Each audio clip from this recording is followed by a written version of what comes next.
Uma antologia de leituras das palavras de Deus Todo-Poderoso.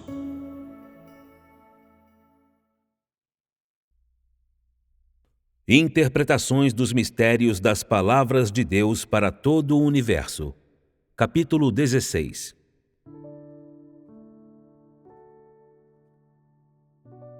De um ponto de vista humano, Deus é tão grande, tão abundante, tão maravilhoso, tão insondável.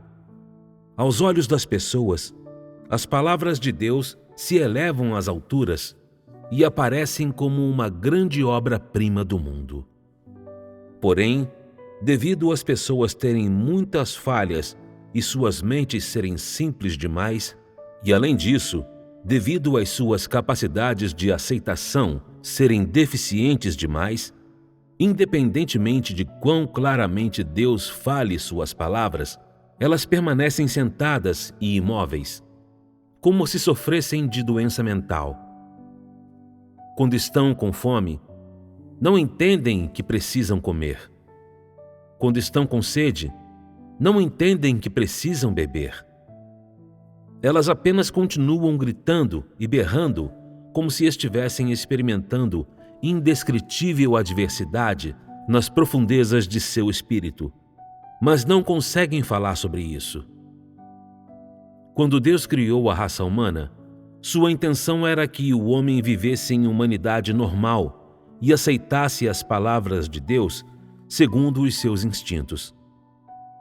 Porém, por ter, logo no início, sucumbido à tentação de Satanás, hoje o homem permanece incapaz de libertar a si mesmo e ainda incapaz de reconhecer as artimanhas enganosas realizadas por Satanás ao longo de milhares de anos. Além disso, o homem carece das faculdades necessárias para conhecer plenamente as palavras de Deus. E tudo isso levou à situação atual. Da maneira como as coisas estão atualmente, as pessoas ainda correm o risco de ser tentadas por Satanás. E assim, permanecem incapazes de apreciar as palavras de Deus de maneira correta. No caráter das pessoas normais, não há desonestidade ou engano. Elas têm um relacionamento normal entre si. Não ficam sozinhas e sua vida não é medíocre, nem decadente. Assim também, Deus é exaltado entre todos. Suas palavras permeiam os homens. As pessoas vivem em paz umas com as outras, e sob o cuidado e a proteção de Deus, a terra é repleta de harmonia, sem a interferência de Satanás, e a glória de Deus possui a maior importância entre os homens. Tais pessoas são como anjos, puras, vibrantes, nunca reclamando de Deus e devotando todos os seus esforços unicamente à glória de Deus na terra. Agora é a hora da noite negra. Todos andam tateando e procurando. A noite negra, como breu, faz o cabelo arrepiar. E as pessoas não podem deixar de tremer, ouvindo-se atentamente o uivar do vento noroeste, soprando em rajada após rajada, parece estar acompanhado pelos soluços lúgubres do homem.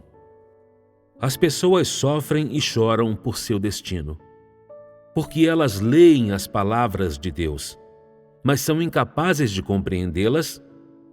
É como se sua vida estivesse à beira da desesperança, como se a morte estivesse prestes a lhes acontecer, como se seu último dia estivesse diante de seus olhos.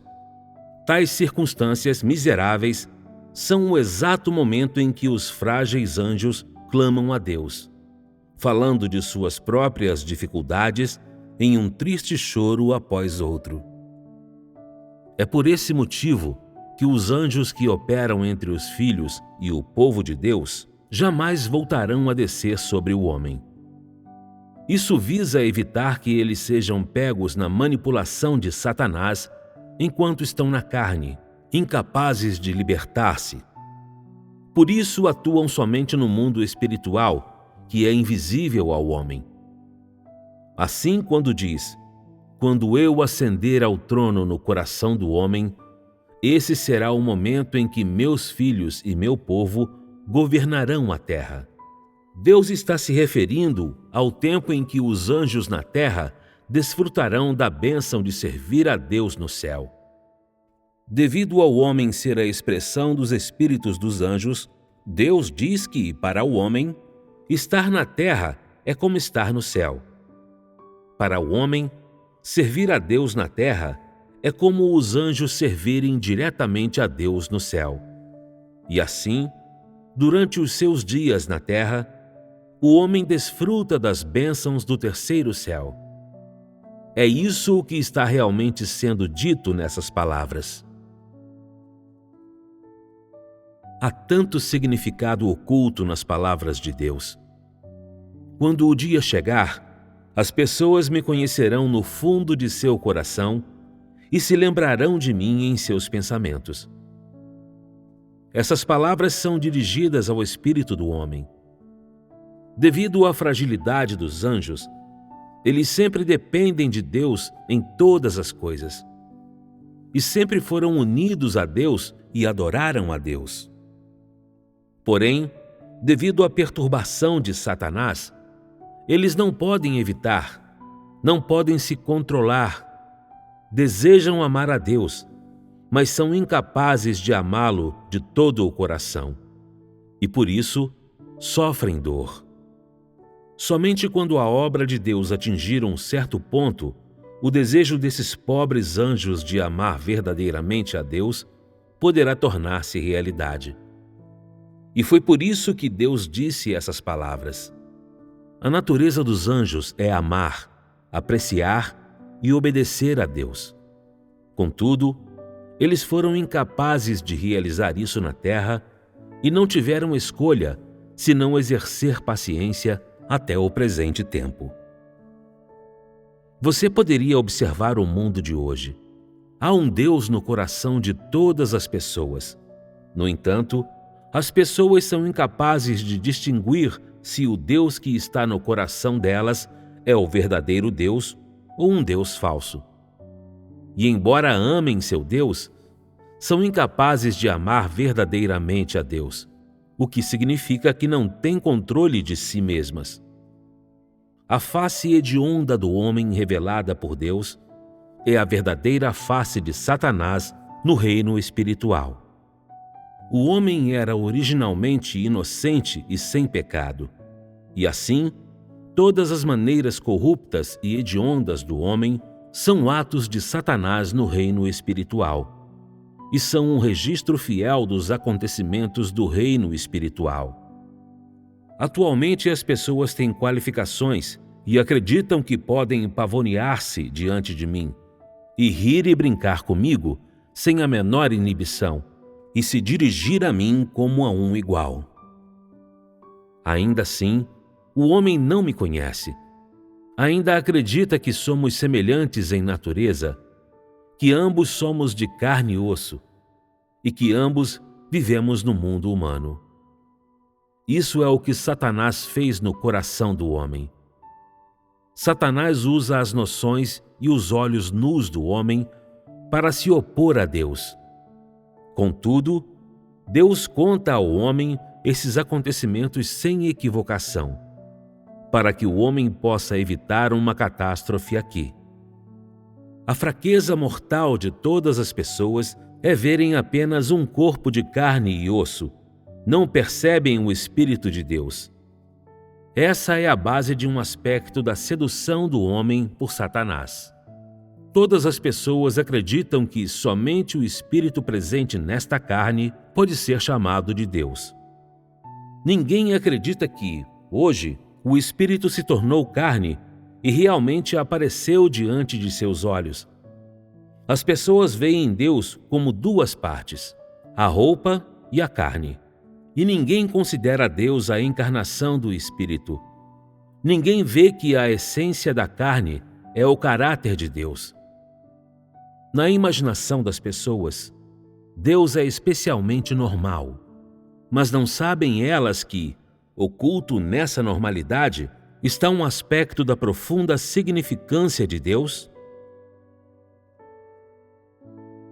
Quando Deus começou a encobrir o mundo inteiro, este se tornou negro como o breu, e enquanto as pessoas dormiam, Deus aproveitou essa oportunidade para descer entre os homens e começou oficialmente a enviar o Espírito a todos os cantos da terra, embarcando na obra de salvar a humanidade.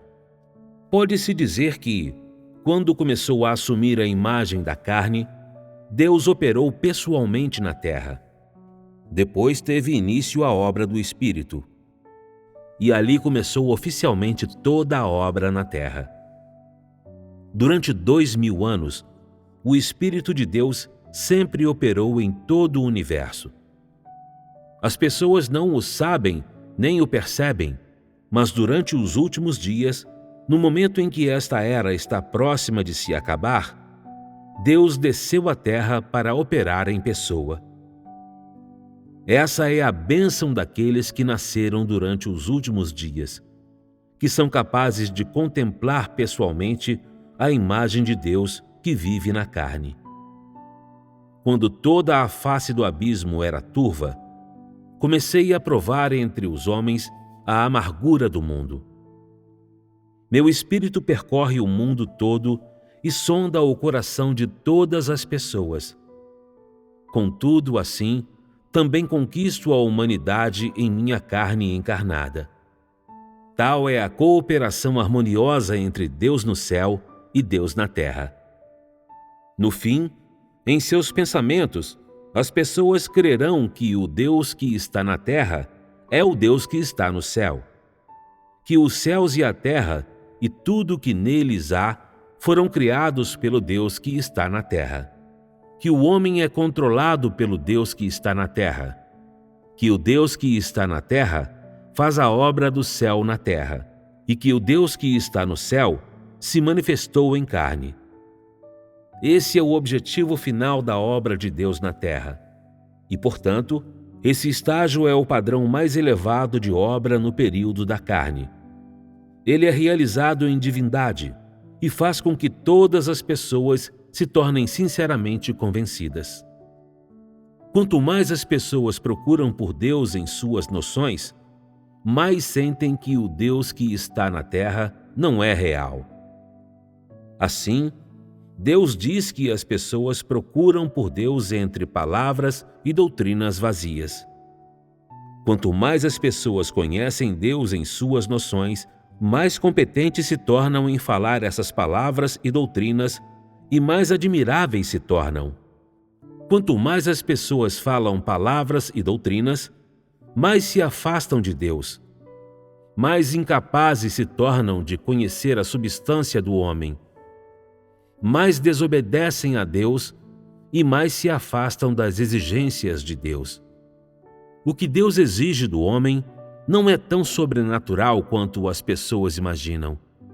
Contudo, ninguém jamais compreendeu verdadeiramente a vontade de Deus. E assim, Deus diz: as pessoas buscam apenas no céu ilimitado, ou no mar ondulado, ou no lago plácido, ou entre letras e doutrinas vazias. Quanto mais Deus exige do homem, mais as pessoas sentem que Deus é inacessível e mais acreditam que Deus é grandioso. Assim, em sua consciência, todas as palavras faladas pela boca de Deus são inalcançáveis pelo homem, deixando Deus sem escolha se não agir pessoalmente. Enquanto isso, o homem não tem a menor inclinação a cooperar com Deus e simplesmente persiste em abaixar a cabeça e confessar seus pecados, tentando ser humilde e obediente. Como tais, sem perceber, as pessoas entram em uma nova religião, em uma cerimônia religiosa que é mais extrema até do que nas igrejas religiosas. Isso exige que as pessoas retornem às condições normais por meio da transformação de seu estado negativo em um estado positivo. Senão, o homem se tornará cada vez mais profundamente enredado. Por que Deus foca em descrever montanhas e águas em tantas de suas declarações? Há um significado simbólico nessas palavras? Deus não só permite que o homem contemple seus atos em sua carne, mas também lhe permite compreender seus poderes no firmamento. Desse modo, ao mesmo tempo em que acreditam, sem sombra de dúvida, que este é o Deus na carne, as pessoas também vêm a conhecer os atos do Deus prático. E assim, o Deus que está na terra é enviado ao céu, e o Deus que está no céu é trazido à terra.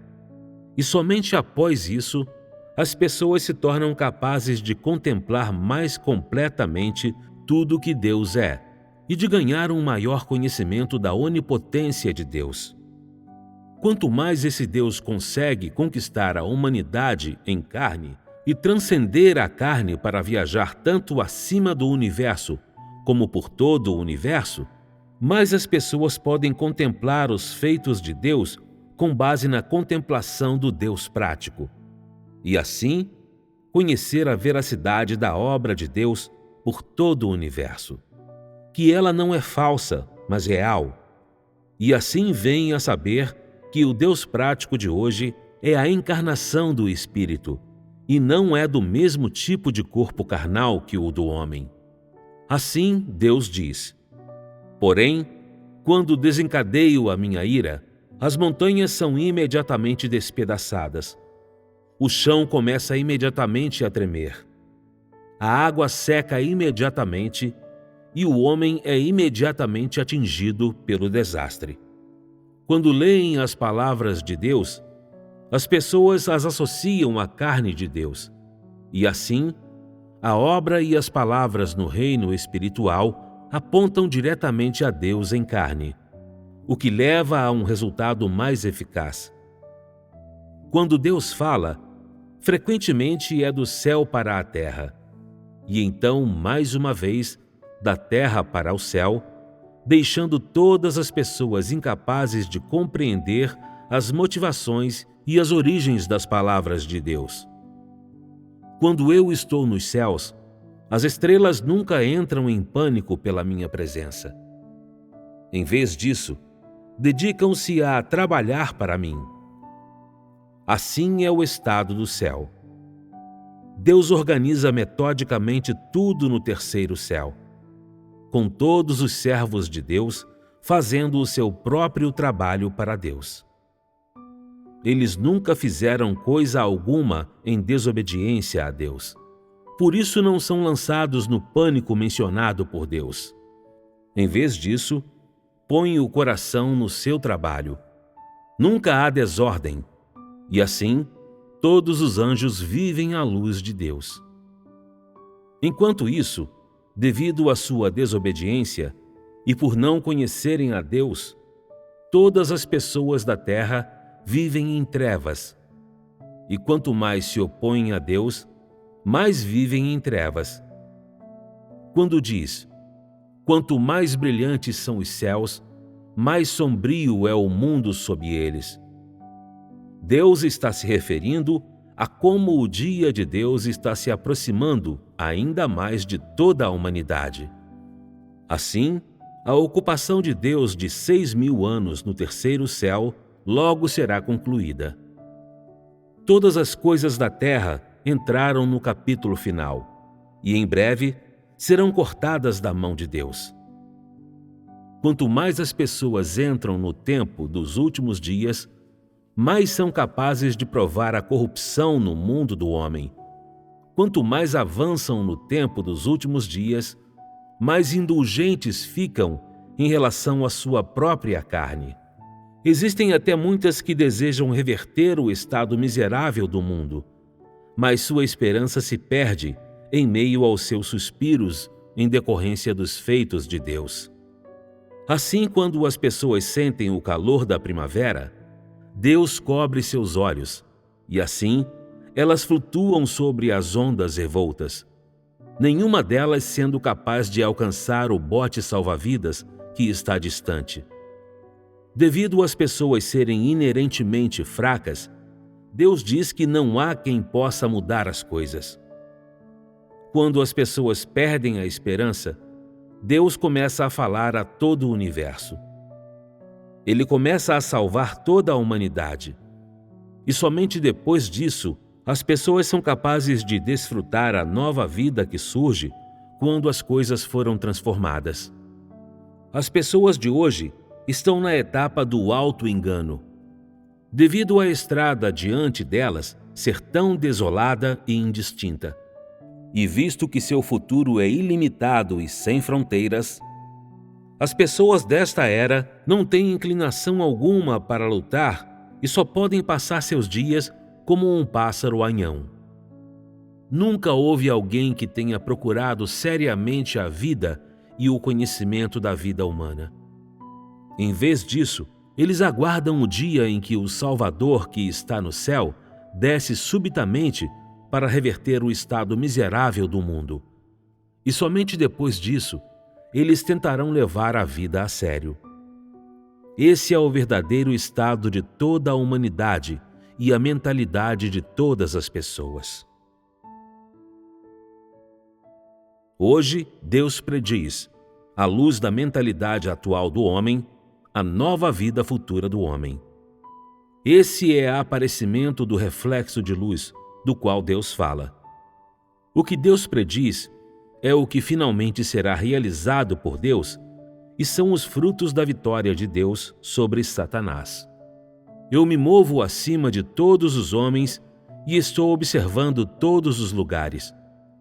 Nada nunca parece velho e nenhuma pessoa é como costumava ser. Descanso no trono, me reclino acima de todo o universo. Esse é o resultado da atual obra de Deus. Todo o povo escolhido de Deus retorna à sua forma original, devido à qual os anjos, que sofreram durante tantos anos, são libertados, exatamente como Deus diz. Seus rostos são semelhantes ao do santo que está no coração do homem. Devido aos anjos trabalharem na terra e servirem a Deus na terra, e devido à glória de Deus se espalhar pelo mundo todo, o céu é trazido à terra, e a terra é levada ao céu. Portanto, o homem é o elo que liga o céu e a terra. O céu e a terra já não estão distantes, não mais separados, mas sim unidos como um só. No mundo todo, somente Deus e o homem existem. Não há pó ou sujeira, e todas as coisas são renovadas. Como um pequeno cordeiro deitado em uma pastagem verde sob o céu, desfrutando toda a graça de Deus. E é devido à chegada do verdor que o sopro de vida resplandece. Porque Deus vem ao mundo para viver ao lado do homem durante toda a eternidade. Como foi dito pela boca de Deus, eu posso voltar a residir pacificamente em Sião. Esse é o símbolo da derrota de Satanás. É o dia do descanso de Deus, e esse dia será exaltado e proclamado por todas as pessoas, e por elas comemorado.